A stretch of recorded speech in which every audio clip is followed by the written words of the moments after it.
เกิดเสียงปืนใหญ่ดังกระทึกกึกก้องทั่วกองทัพลาวปี 2025 เป็นปีที่กองทัพลาวเฮาลากอาวุธยุทโธปกรณ์มาคัดเก่าและทดสอบยิงกระสุนจริงเสียงดังอึกกระทึกคึกโคมเพื่อความเข้มแข็งของประเทศชาติและกองทัพสวัสดี FC แฟนคลับทุกท่านมาพบมาพ้อกันอีกแล้วคลิปนี้ก็เห็นหลายสื่อสังคมโซเชียลเนาะแชร์โพสต์ต่างๆบ่ว่าจะเป็นการฝึกซ้อมยิงกระสุนจริงของกองพันต่างๆเนาะอยู่ในลาวของพวกเขาก็มีหลายกองพันนั่นกองพันนี่ที่ผ่านมาก่อนที่จะฮอดวันชาติที่2ธันวาก็เห็นหลายกองพันลากอาวุธยุทโธปกรณ์ออกมาคัดเก่าทำความสะอาดมาเช็คเบิ่งความพร้อมว่ามันมีการใช้งานได้ดังเดิมหรือบ่และครั้งล่าสุดนี้เนาะก็มีการลากอาวุธยุทโธปกรณ์ซึ่งทั้งใหม่และเก่าทั้งนักและกระเบาบางสิ่งที่เฮาบ่เคยเห็นเฮาก็ได้เห็นเป็นต้นแมนปืนใหญ่เนาะรถปืนใหญ่155 มม. ยิงไกลที่สุดในบรรดาปืนใหญ่อยู่ในประเทศลาวของเฮาแล้วเป็นปืนใหญ่ล่อตะขาบหรือว่าล่อจีเคปสามารถบุกทะลุยน้ำตุ่มน้ำโคนป่าไม้ใบหญ้าสามารถเข้าถึงหมดอันนี้อาจจะเป็นอาวุธเนาะสิ้นใหม่ที่เข้ามาเติมแต่งอยู่ในกองทัพลาวเฮาก็จะเป็นไปได้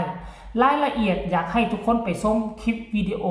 ดังกล่าวนี้ซึ่งค่อยสามารถรวบรวมเอามาได้จากหลายแหล่งไปชมพร้อมๆกันว่ามีความก้าวหน้าเพียงซำใดกองทัพประชาชนลาวของพวกเรา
กติแล้วในอดีตเป็นเพราะว่าสื่อสังคมออนไลน์อยู่บ้านเฮามันยังบ่ทันก้าวหน้าคือทุกมื้อนี้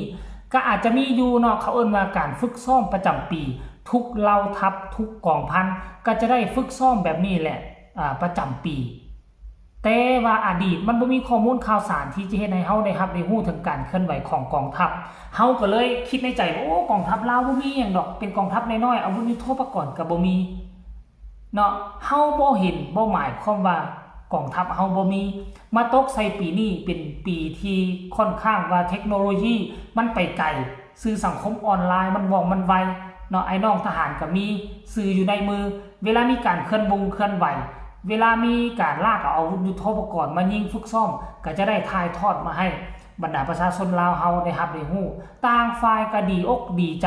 ที่เห็นกองทัพของพวกเฮาอาจจะบ่ทันสมัยซ้ำกองทัพอื่นอาจจะบ่ยิ่งใหญ่ซ้ำกองทัพอื่นแต่ว่ามาเห็นบาดเก้าที่สำคัญเฮามายืนอยู่จุดนี้ได้